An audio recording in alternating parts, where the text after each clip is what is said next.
Well, welcome to another Emmons Style Guide. Today I have a dear friend with me, Cowboy Phil, and we're talking Western. If you didn't get it already, I've got my cowboy hat on and my friend Cowboy Phil with me.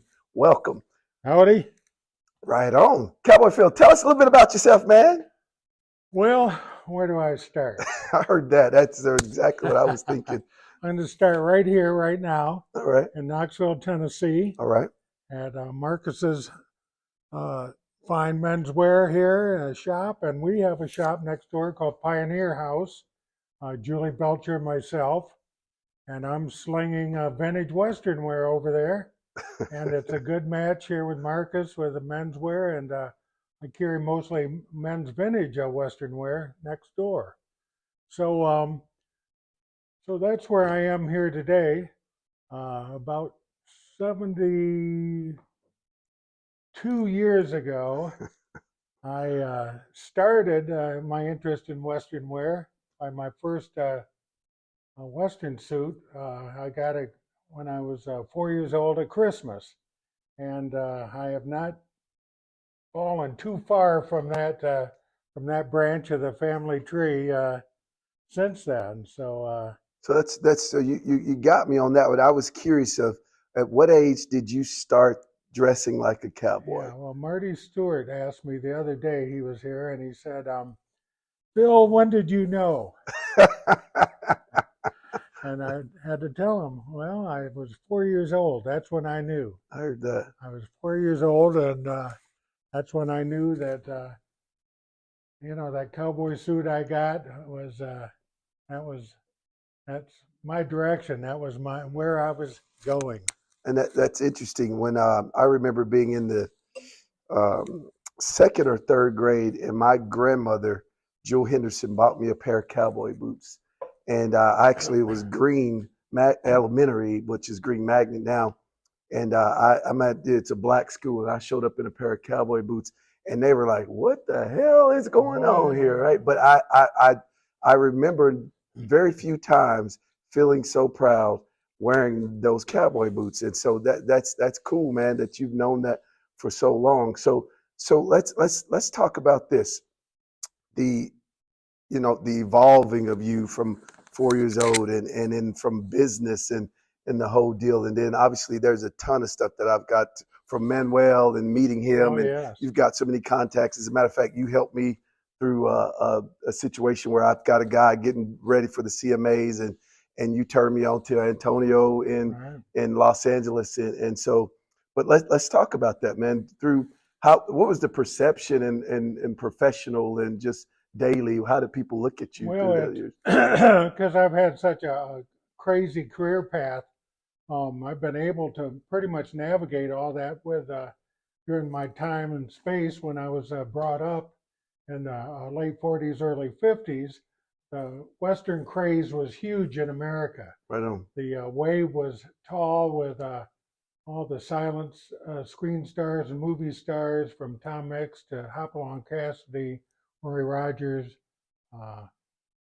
Gene Autry. They were all now on TV, and they all had their shows, and so and the craze was everywhere. And so I was part of that craze, and then it carried up through high school. Pretty much, I was Levi's was a big deal. It came along. 501 jeans were really hugely popular by about 1960.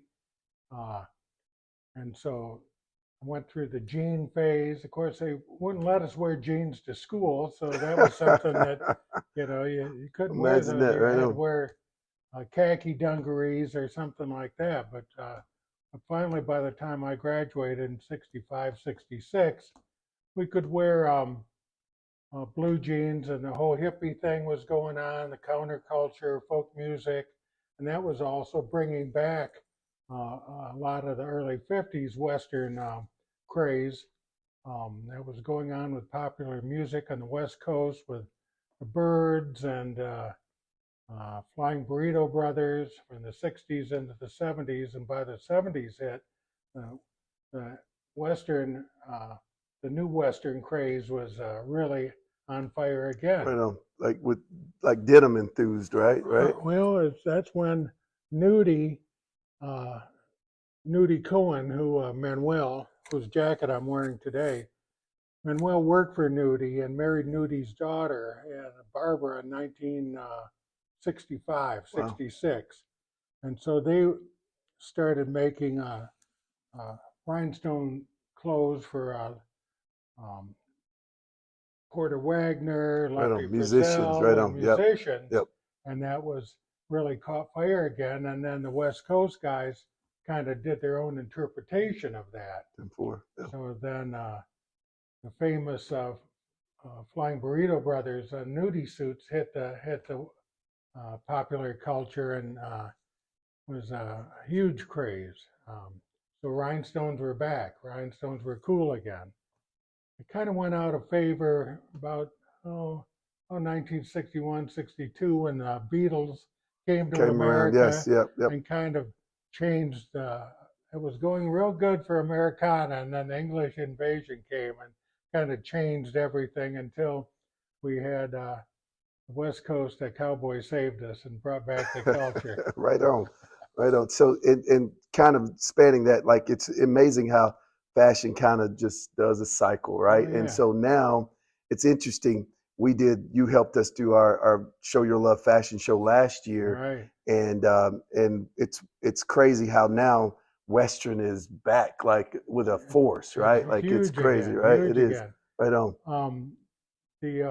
And through all this time, I was collecting and wearing and watching it all evolve and how I would, because in the 60s I could still go to a Western shop and buy a beautiful gabardine shirt, an embroidered shirt for $15-20, a beautiful shirt, Oh, wow. which today I sell for $250-300 as vintage. That's crazy. And so let's talk about that. So you've always been a cowboy, but you then turned it into a business. And so now that's what you do. You style artists from, Drake, I've heard, and you constantly have country musicians coming in. And when they pass through Knoxville, they make it a point to. So when did you go in business, actually started to sell Western wear? It was kind of a little side hustle in the 2000s.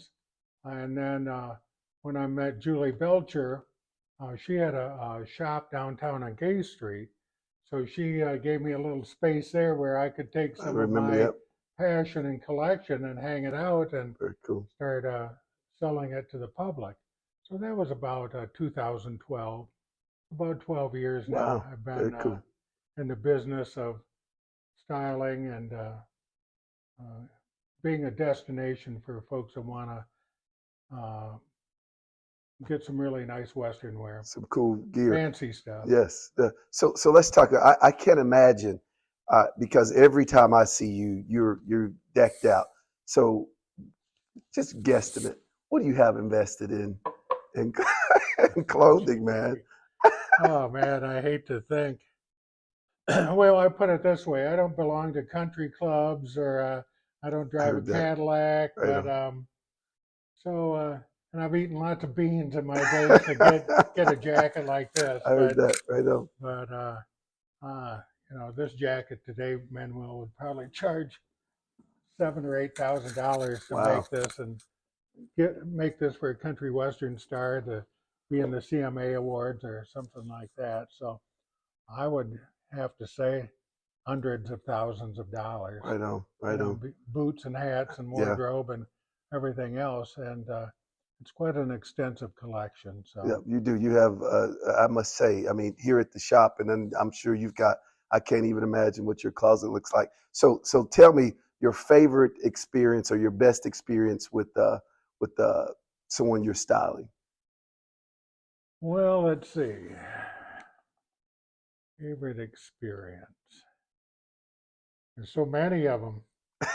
Just some of my favorites are when somebody says, they come in and they say, I can't pull that off.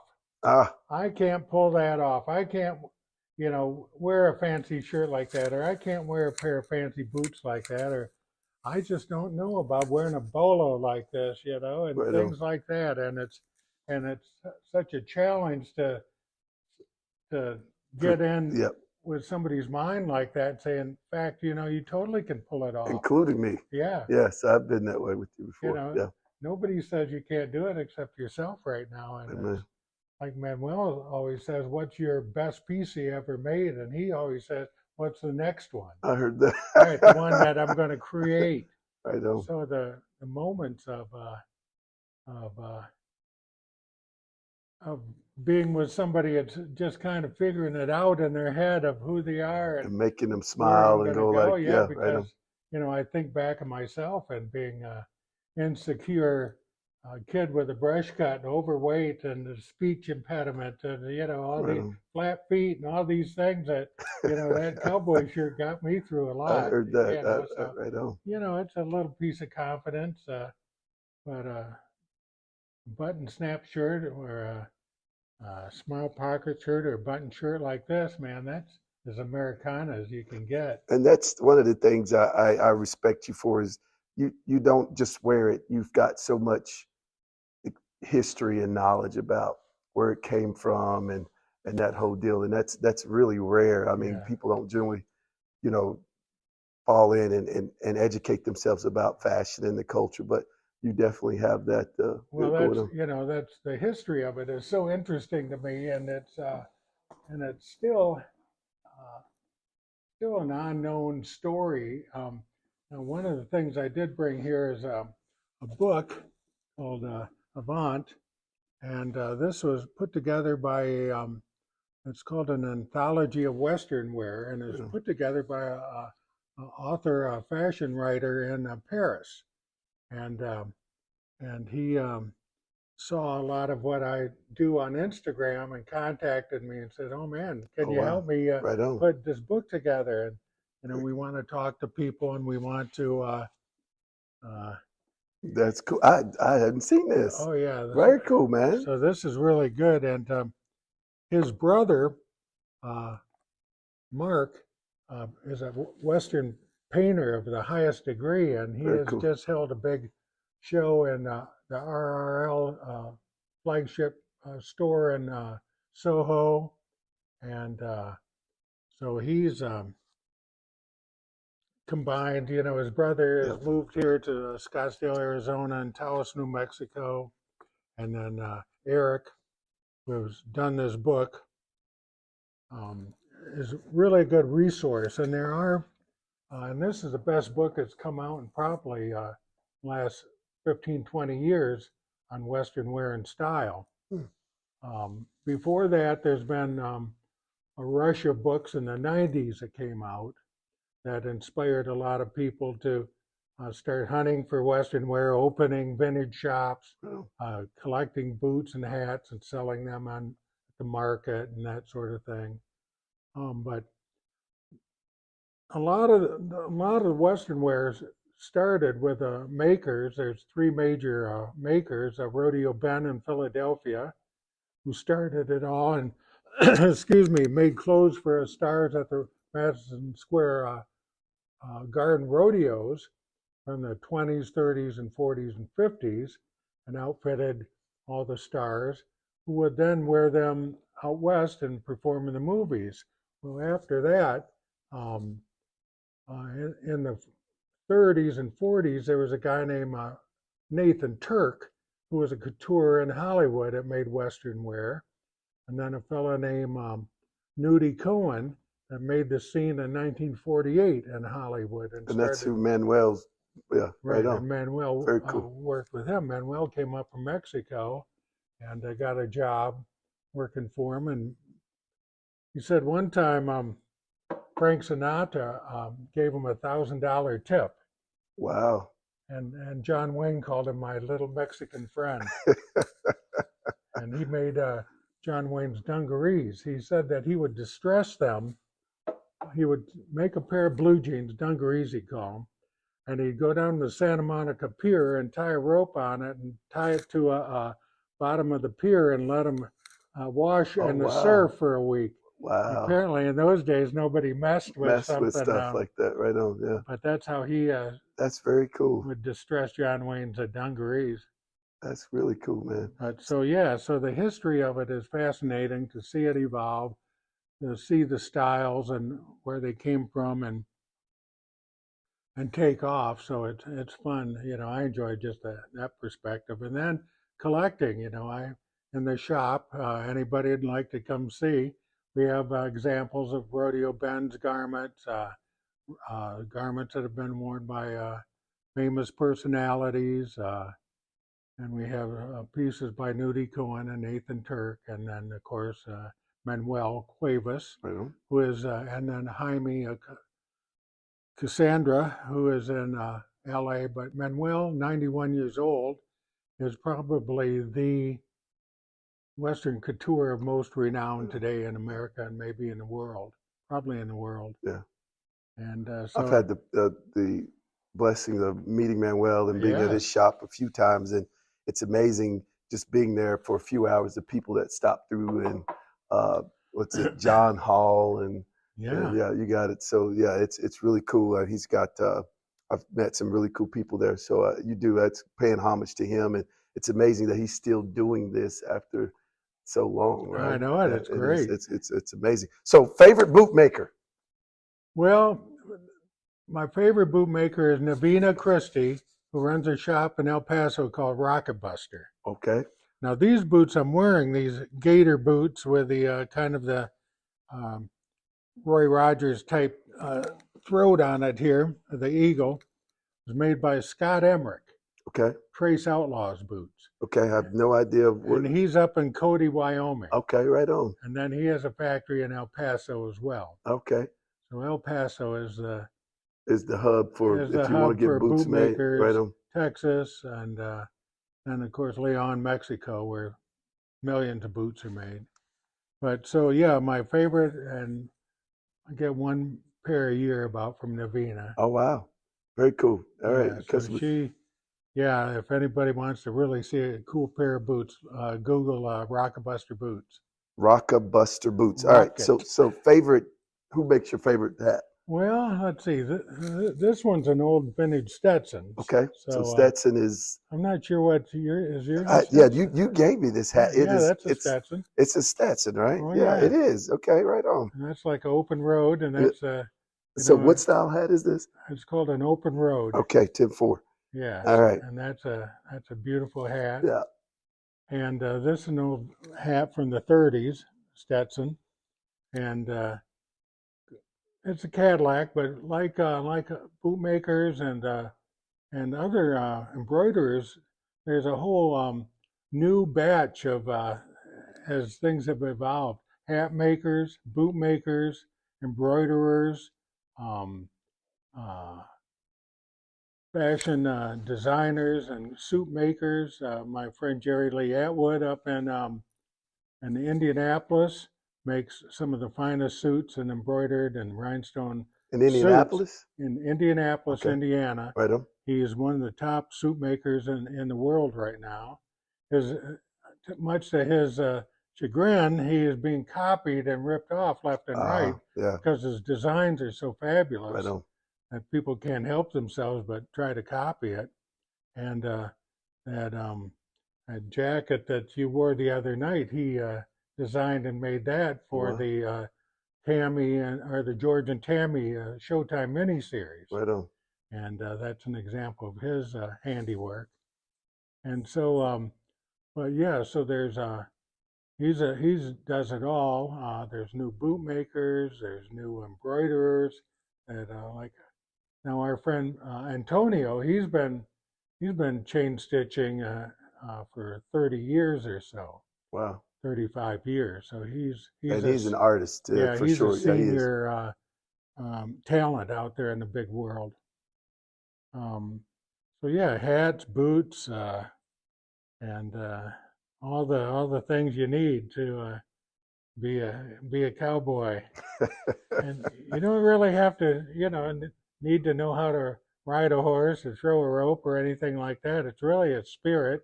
It's kind of the American spirit of the independent individual Right on. making it out there in a rough and tumble world. And so it's really a state of mind that, I agree. you I know, agree. and Yeah. if you want to dress like a rhinestone cowboy, or you want to dress like John Wayne, or you want to dress like who you are, you know, that's your call. This is America. You can dress and be who you want to be. Amen. Well said, my friend. Well, thank you, Cowboy Phil, my dear friend. A lot of knowledge. I feel like I could sit here and talk to you all night long. Maybe we'll get a chance to do this again, but I appreciate you, man, and I love your style, brother. And